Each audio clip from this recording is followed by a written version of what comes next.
At 6:30 a.m. on July 15, 1943, Lieutenant Colonel James Morrison stood in the muddy yard of Stalag Luft III, watching Commandant Friedrich von Lindiner execute Private Tommy Sullivan for attempting to escape. The 28-year-old Morrison, a Harvard Law School graduate from Boston, had been a prisoner for 8 months. But this morning, as Sullivan's body crumpled to the ground, Morrison made a decision that would transform how 2,000 Allied prisoners were treated and establish precedents that would influence international law for decades. Morrison had arrived at Stalag Luft III in November 1942 after his B-24 Liberator was shot down over occupied France. Before the war, he had practiced corporate law at a prestigious Boston firm. His specialty was international contracts and treaty law, skills that seemed useless in a German prison camp. His fellow prisoners called him Professor, with a mixture of respect and pity. What good were legal theories when facing Nazi brutality? The camp housed 2,000 Allied airmen, British, American, Canadian, Australian. They had shot down 47 German aircraft between them before being captured. The conditions were deliberately harsh: inadequate food, overcrowded barracks, insufficient medical care. But what troubled Morrison most was von Lindiner's systematic violation of the Geneva Convention. Prisoners were beaten during interrogations. Escape attempts resulted in execution rather than solitary confinement. Mail was destroyed rather than censored. Red Cross packages were confiscated rather than distributed. Von Lindiner ruled the camp like a medieval fiefdom. He was 45 years old, a World War I veteran who had lost his left arm at Verdun. He commanded through fear and arbitrary violence. His favorite method of maintaining order was collective punishment. If one prisoner violated regulations, the entire barracks lost privileges. If someone attempted escape, random prisoners faced interrogation and beatings. Morrison had watched this system for months, documenting violations in a notebook hidden under his bunk.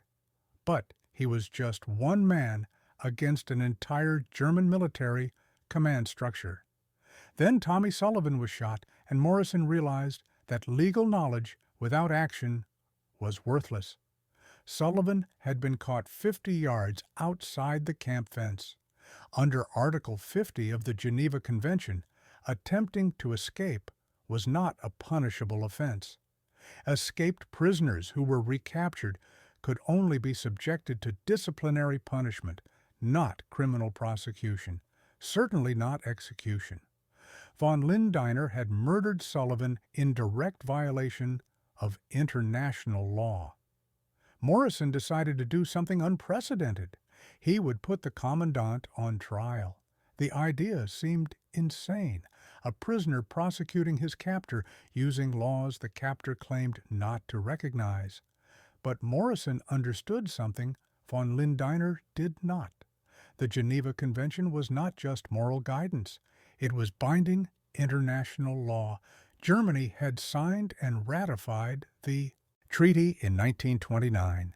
Every German officer was legally bound by its provisions, including Commandant von Lindiner. Morrison began by studying every German he could observe: the guards, the officers, the administrative staff. He learned their ranks, their functions, their relationships. He discovered something crucial. Von Lindiner reported to Oberst Heinrich Stadler at regional headquarters in Berlin. Stadler reported directly to the Wehrmacht High Command.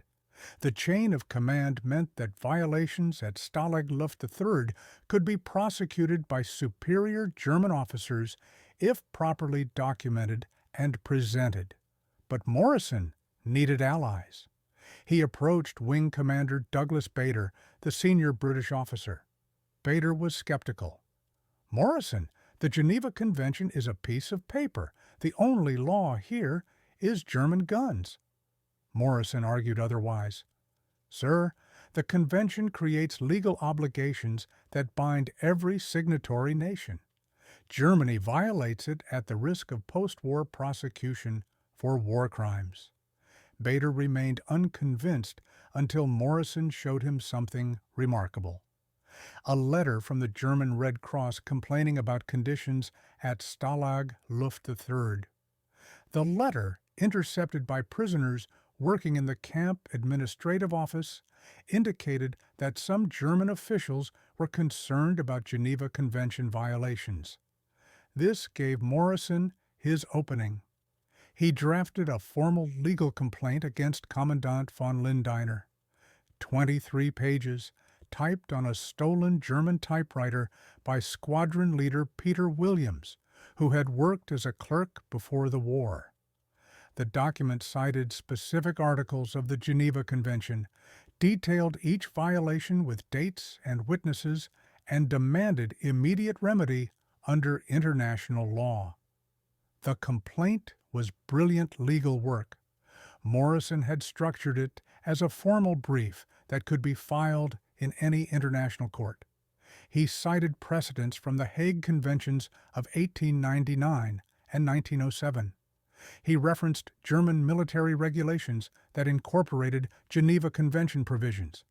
He even quoted Kaiser Wilhelm II's 1901 directive requiring German forces to respect international law during wartime. But how could a prisoner file legal papers against his captor? Morrison developed an audacious plan. He would use the German military's own legal system against them. Under Wehrmacht regulations, any officer could file a formal complaint against another officer for violations of military law. The Geneva Convention had been incorporated into German military law by directive from the War Ministry in 1934. This meant that von Lindner's violations were not just international law violations, they were violations of German military law. Morrison needed a German officer to file the complaint. He found one in Hauptmann Klaus Weber, the camp medical officer. Weber was 32 years old, from Munich, a doctor who had been drafted into the Wehrmacht in 1940. Unlike the camp guards, Weber treated prisoners with basic human decency. He also believed in following rules and procedures. Morrison approached Weber during a medical inspection. Herr Hauptmann, I have a legal question about prisoner treatment under German military regulations. Weber was curious. Morrison explained that he had noticed discrepancies between Geneva Convention requirements and camp practices. He wondered if these discrepancies might create legal problems for camp personnel after the war. Weber was intelligent enough to understand the implications. If Germany lost the war, officers who violated international law could face prosecution. He agreed to review Morrison's documentation privately. The evidence was overwhelming. Morrison had recorded 47 specific Geneva Convention violations over 8 months. Beatings during interrogation, executions for escape attempts, confiscation of Red Cross packages, destruction of prisoner mail, inadequate medical care, collective punishment. Each violation was documented with dates, witnesses, and relevant legal citations. Weber realized he faced a dilemma. If he ignored the violations, he could be prosecuted as an accessory after the war. If he reported them through German channels, he would antagonize von Lindner and risk his own career. Morrison offered a third option: file the complaint anonymously through military legal channels. Let higher authorities decide how to handle it. On August 3, 1943, Weber submitted Morrison's legal complaint to the Wehrmacht Judge Advocate General's office in Berlin. The document arrived on the desk of Oberst Richter Franz Hoffmann, chief military prosecutor for prisoner of war camps. Hoffman was a career military lawyer who took Geneva Convention compliance seriously, not from humanitarian concern, but because he understood that post-war prosecutions would target officers who violated international law. Hoffman ordered an immediate investigation of Stalag Luft III. On August 15th, a three-man inspection team arrived at the camp unannounced. Major Heinrich Schultz, a Wehrmacht legal officer, Captain Ernst Müller, a medical inspector, Lieutenant Werner Koch, an administrative specialist. Von Lindeiner was furious when the inspection team presented their orders. He had received no advance warning.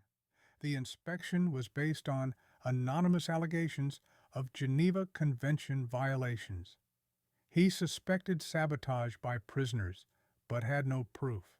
The inspection lasted 4 days. Morrison watched from the barracks as German officers interviewed prisoners, examined records, and photographed conditions. Squadron leader Williams translated for prisoners who spoke no German. Wing Commander Bader provided testimony about beatings and executions. The evidence was damning. Major Schultz interviewed Morrison directly. "You are the prisoner with legal training," Morrison confirmed. "Did you assist in documenting these alleged violations?" Morrison admitted his role. Schultz was impressed by the legal sophistication of the complaint. "This document could be filed in any international court. Who taught you German military law?" Morrison explained that he had studied all available legal materials, including German regulations posted in the camp administrative office. The inspection report concluded that Stalag Luft III was in violation of 17 specific Geneva Convention provisions. More damaging, it found that von Lindeiner had repeatedly ignored directives from higher headquarters regarding prisoner treatment. The report recommended immediate corrective action and possible court-martial proceedings against the commandant. On September 1, 1943, von Lindeiner was relieved of command.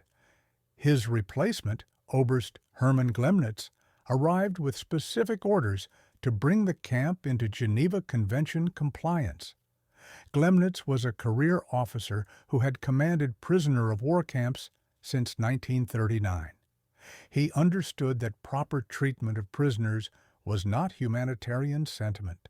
It was military necessity. The changes were immediate and dramatic. Beatings during interrogation stopped. Escape attempts were punished with solitary confinement rather than execution. Red Cross packages were distributed according to convention requirements. Mail censorship was conducted properly rather than destruction. Medical care improved significantly. Collective punishment ended. Morrison had achieved something unprecedented. A prisoner had successfully prosecuted his captors using international law. But the victory came with unexpected consequences. Word of the legal complaint spread through the German military bureaucracy. Other prisoner of war camps received directives requiring Geneva Convention compliance.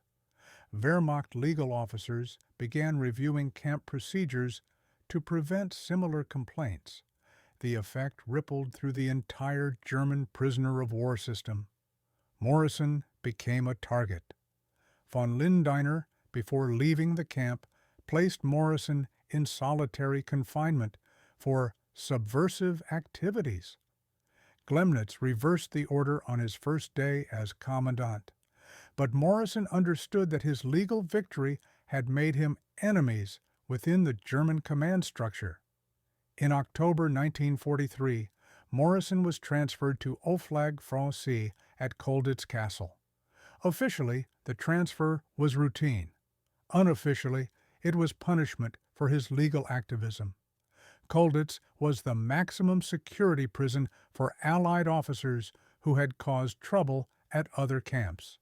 Escape artists, saboteurs, and now lawyer activists. At Colditz, Morrison found a different environment. The prisoners were not demoralized victims. They were the most resourceful and determined Allied officers captured by Germany. Major Pat Reed, the British escape officer, Colonel David Sterling, founder of the SAS, Flight Lieutenant Douglas Moir, who had escaped from 4 previous camps. Morrison shared his legal knowledge with the Colditz prisoners. He taught them their rights under the Geneva Convention. He helped them document violations and file formal complaints through German military channels. He created an informal legal clinic where prisoners could learn how to protect themselves using international law. The legal education program was remarkably effective. Prisoners at Colditz began asserting their rights under the Geneva Convention.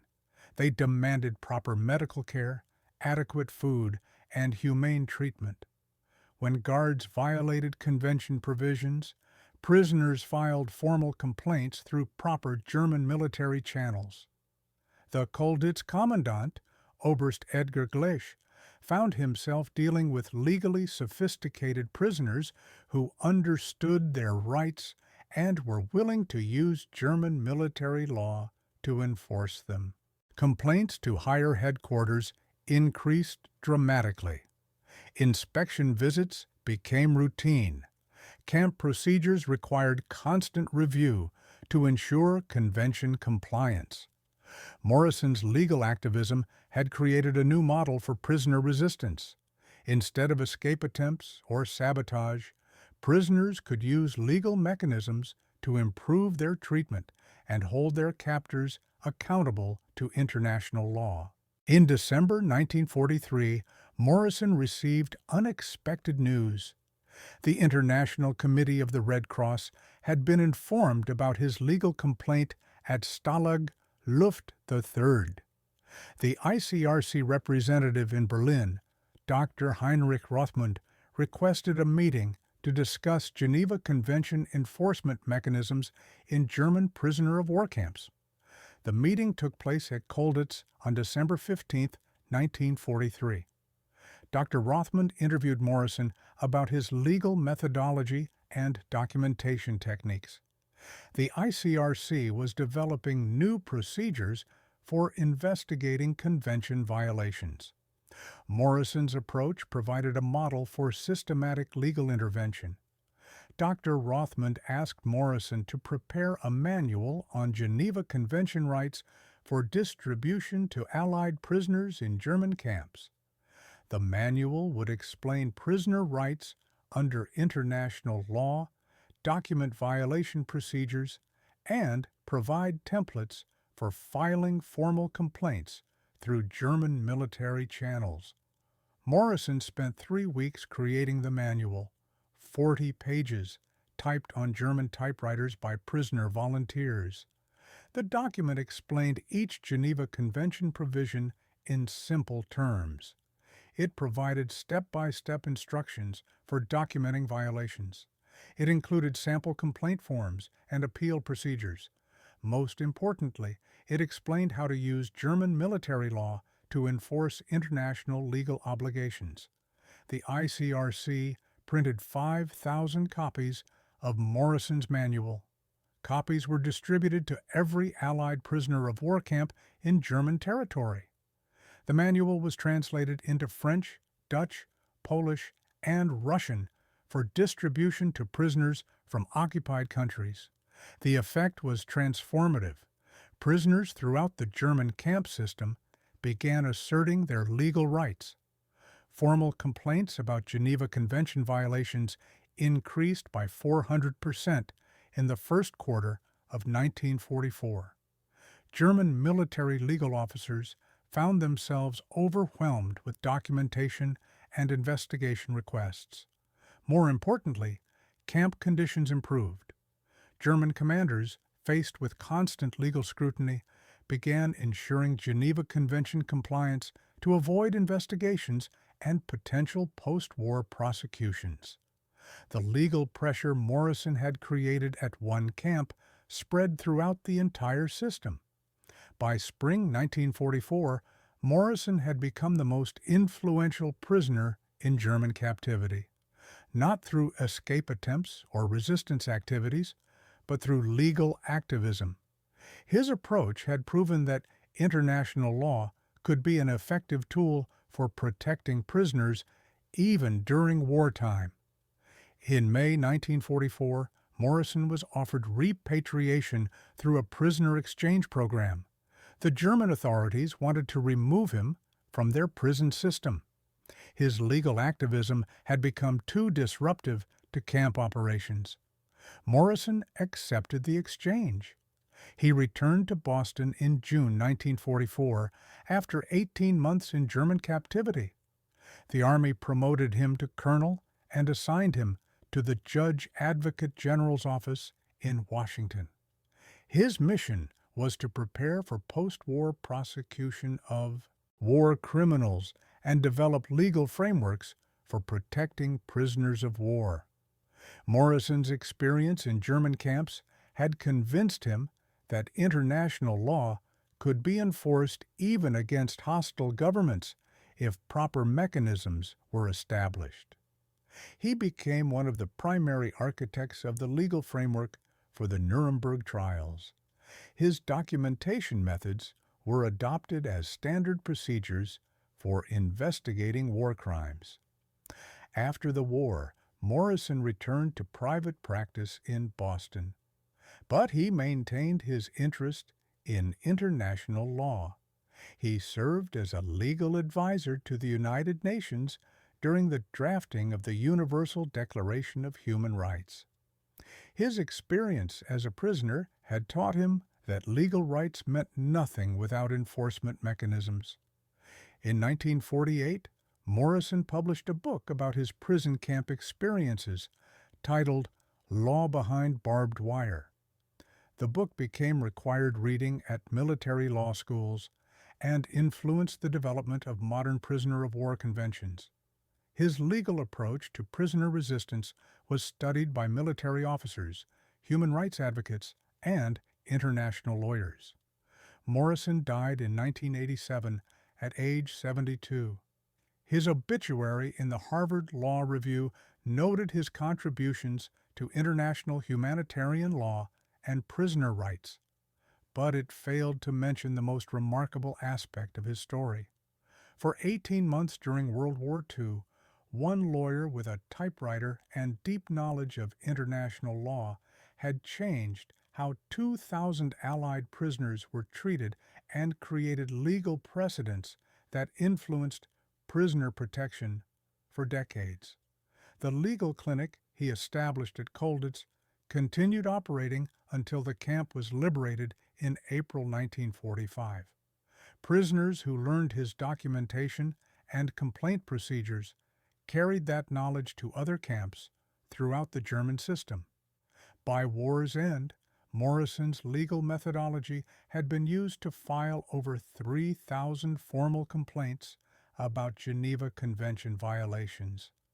German military records captured after the war revealed the impact of Morrison's legal activism.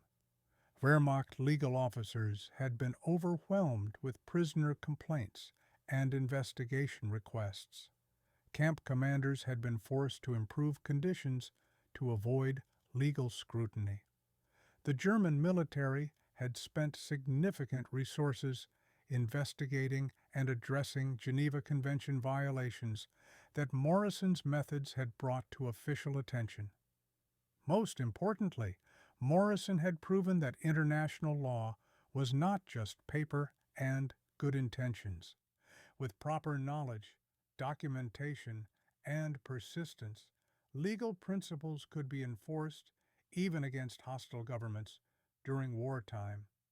His approach established the foundation for modern human rights advocacy and international legal enforcement. One Harvard lawyer with a hidden notebook and a German typewriter had changed how nations treat prisoners of war forever. The legal precedents Morrison established at Stalag Luft III extended far beyond World War II. His documentation methods became standard procedure for investigating war crimes during the Korean War, Vietnam War, and every subsequent conflict involving American forces. Military lawyers studied his techniques for using international law as a tool of resistance and protection. In 1965, when American pilots were captured during the Vietnam War, they carried copies of Morrison's Prisoner Rights Manual.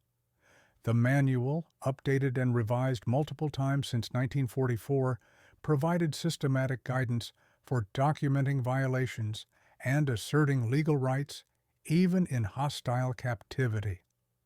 North Vietnamese commanders found themselves dealing with legally sophisticated prisoners who understood their rights under the Geneva Convention and were willing to use formal complaint procedures to enforce them.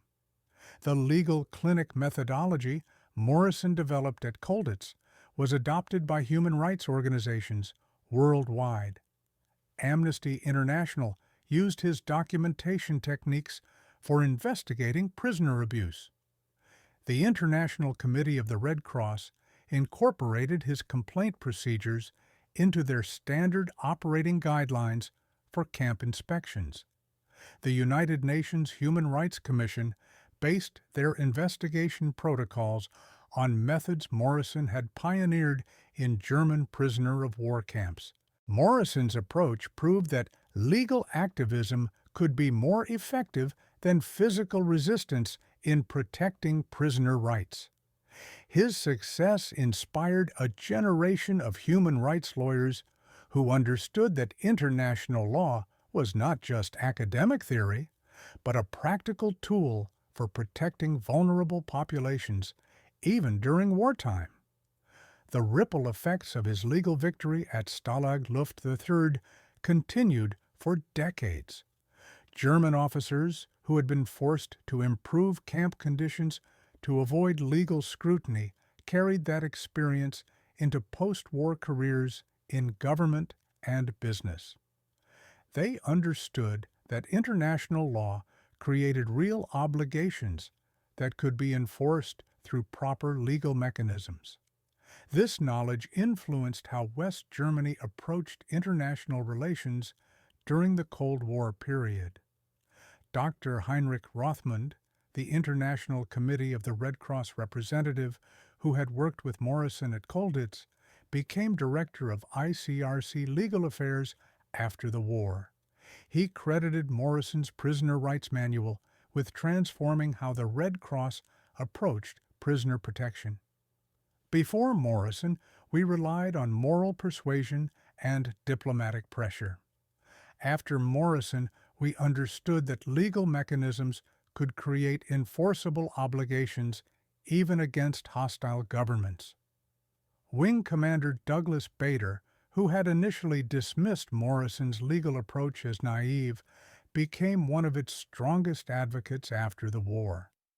During his post-war service with the Royal Air Force, Bader ensured that all RAF personnel received training in Geneva Convention rights and documentation procedures. Morrison taught us that knowing your legal rights is as important as knowing how to use a weapon, Bader wrote in his 1954 memoir. The German officers who had been forced to deal with Morrison's legal activism also learned lasting lessons. Oberst Hermann Glemnitz, who had replaced von Lindeiner as commandant of Stalag Luft III, spent the rest of his military career ensuring Geneva Convention compliance at every facility under his command. In post-war interviews, Glemnitz admitted that Morrison's legal pressure had been more effective than escape attempts or sabotage in forcing improvements to prisoner treatment. The American lawyer understood something we had forgotten, Glemnitz said in a 1967 interview with German military historians. International law creates obligations that bind even wartime enemies. Morrison used our own legal system against us, and he was completely correct to do so. His approach forced us to acknowledge that prisoner rights were not optional courtesies, but mandatory legal requirements. Hauptmann Klaus Weber, the German medical officer who had helped Morrison file his initial complaint, remained in contact with Morrison for decades after the war. Weber immigrated to the United States in 1948 and established a medical practice in Boston. The two men maintained a friendship based on their shared belief that legal principles could transcend national boundaries and wartime hatreds. "James Morrison saved my life," Weber wrote in a letter to the Harvard Law Review after Morrison's death. Not just during the war, but after the war when Allied investigators were prosecuting German officers for prisoner abuse. Because I had helped enforce Geneva Convention compliance at Stalag Luft III, I was never charged with war crimes. Morrison's legal activism protected German officers as well as Allied prisoners by creating a system where international law was respected by all parties. The Prisoner Rights Manual Morrison created at Colditz was continuously updated and revised as new international legal instruments were developed. The 1949 Geneva Conventions incorporated many of Morrison's recommendations for prisoner protection and complaint procedures. The 1977 additional protocols to the Geneva Conventions included specific provisions for prisoner access to legal assistance that were based directly on Morrison's work. Modern military legal training includes extensive study of Morrison's techniques for documenting and reporting violations of the laws of war. Officers learn that international humanitarian law is not just philosophical principle, but practical protection that must be actively enforced through proper legal mechanisms. Every military lawyer studies Morrison's case as an example of how legal knowledge can be used effectively, even in the most hostile circumstances. The legal activism Morrison pioneered during World War II influenced how subsequent generations of lawyers approached human rights advocacy. His success proved that systematic documentation, formal complaint procedures, and persistent legal pressure could force even authoritarian governments to acknowledge and respect international legal obligations. Civil rights lawyers during the 1960s used Morrison's documentation methods to challenge segregation and discrimination in the American South. International human rights advocates used his complaint procedures to pressure governments throughout Latin America, Africa, and Asia to respect basic legal protections for political prisoners. His approach became a standard tool for human rights organizations worldwide. Morrison's story demonstrates that individual legal knowledge and determination can create changes that extend far beyond immediate circumstances. One lawyer in a German prisoner of war camp used international law to protect 2,000 Allied prisoners, establish legal precedents that influenced prisoner treatment throughout the German military system, and create documentation and complaint procedures that continue to protect vulnerable populations worldwide.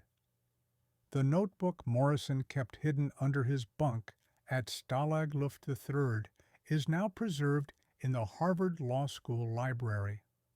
Students studying international humanitarian law can examine his handwritten documentation of Geneva Convention violations and his systematic legal analysis of how international law could be enforced against hostile governments during wartime.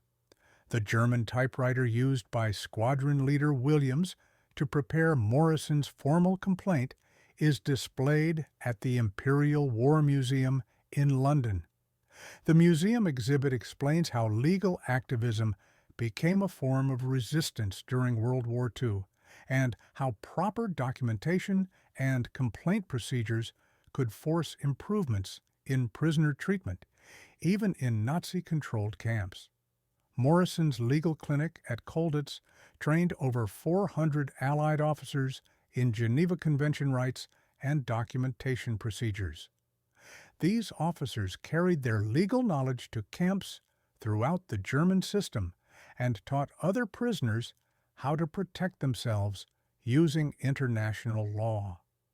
By the end of the war, Morrison's techniques had been used by thousands of Allied prisoners to document violations and demand proper treatment under the Geneva Convention. The transformation of prisoner treatment that Morrison achieved through legal activism lasted throughout the remainder of the war.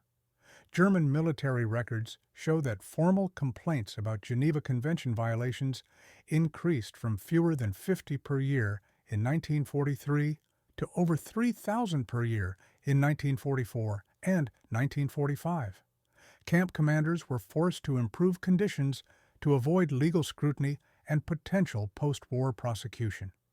Morrison's success also influenced how Allied forces treated German prisoners after D-Day and during the final campaigns of the war.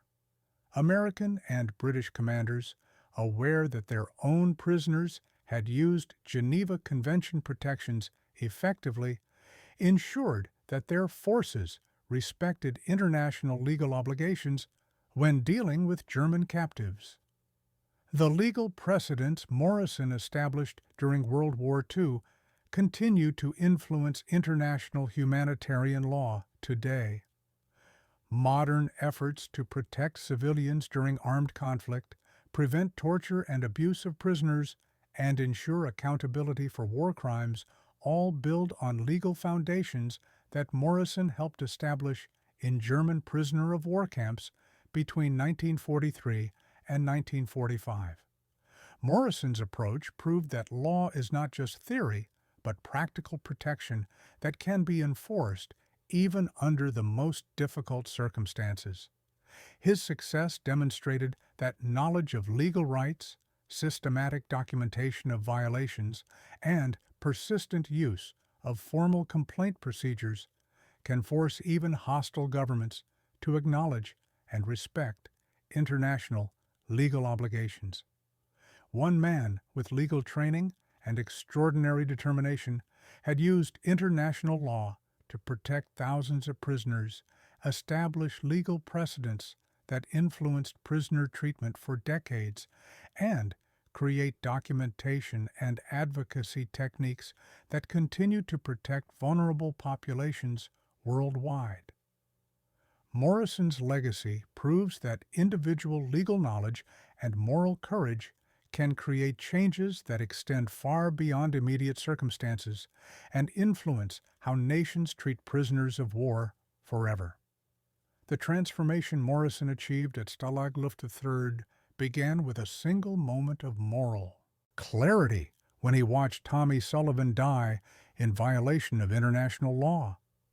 But it grew into something much larger through systematic legal work, careful documentation, and persistent advocacy that forced an entire military system to acknowledge and respect legal obligations they had been ignoring. Morrison's success was not accidental. It resulted from deep knowledge of international law, strategic thinking about how legal systems function, and extraordinary determination to use available legal mechanisms even under the most hostile circumstances. His approach required understanding not just what the law required, but how legal systems actually operated, and how formal complaints could be used to force accountability. The documentation methods Morrison developed at Stalag Luft III became standard procedure for human rights investigations worldwide. His systematic approach to recording violations, identifying witnesses, and organizing evidence created templates that are still used by organizations investigating war crimes, torture, and prisoner abuse in conflicts around the globe. Morrison understood that legal rights without enforcement mechanisms are meaningless. His innovation was discovering how to use existing German military legal procedures to enforce international legal obligations. By working within the German system rather than against it, he created pressure that German officers could not ignore without violating their own military regulations. The ripple effects of Morrison's legal activism extended throughout the German prisoner of war system and influenced how other nations approached prisoner treatment. His success demonstrated that international law could be enforced even against hostile governments through proper legal mechanisms and systematic advocacy. Morrison's story proves that knowledge and determination can overcome even the most difficult circumstances. One lawyer with deep understanding of international law and extraordinary persistence changed how nations treat prisoners of war and established legal precedents that continue to protect vulnerable populations worldwide decades after his death. The legal techniques Morrison developed during 18 months of German captivity influenced international humanitarian law for generations. His systematic approach to documenting violations and using formal complaint procedures became standard methodology for human rights investigations. Organizations working to protect prisoners, prevent torture, and ensure accountability for war crimes continue to use documentation and advocacy techniques that Morrison pioneered in Nazi prisoner camps. Modern military training emphasizes that knowledge of international humanitarian law is essential professional competence for all officers. This emphasis traces directly back to Morrison's demonstration that legal knowledge could be used effectively to protect military personnel, even under hostile circumstances. Every military lawyer studies Morrison's case as an example of how international law can be enforced through proper legal mechanisms, even against enemy forces. The prisoner rights manual Morrison created at Colditz was translated into dozens of languages and distributed to military forces worldwide after the war. Updated versions continue to be used by military personnel and international organizations working to protect prisoners during armed conflicts. Morrison's legal clinic methodology influenced how legal aid organizations approach advocacy for vulnerable populations. His success proved that systematic legal work could be more effective than dramatic resistance in protecting people from abuse and forcing governments to respect legal obligations. The International Committee of the Red Cross credits Morrison's work with transforming how international humanitarian organizations approach prisoner protection.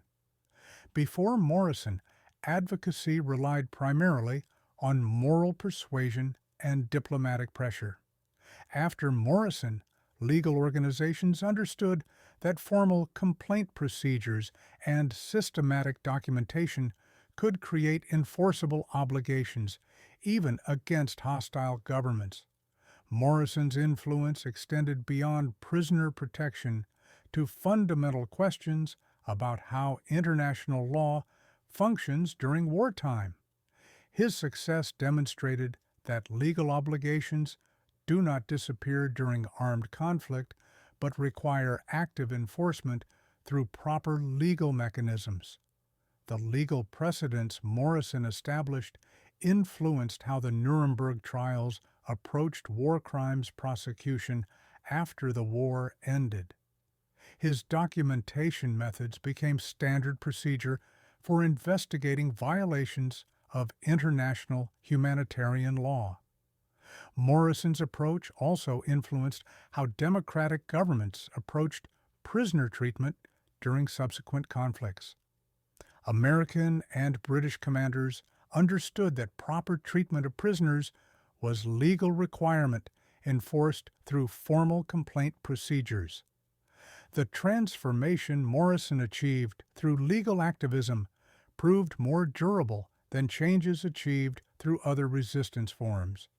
Legal pressure created systematic changes in how entire military organizations approached prisoner treatment. Morrison's legacy demonstrates that individual knowledge can create changes that extend beyond immediate circumstances. His legal activism established precedents and techniques that continue protecting vulnerable populations worldwide. The Harvard lawyer who used international law to challenge Nazi prisoner abuse had proven that legal knowledge combined with moral courage could force authoritarian systems to respect human rights protections.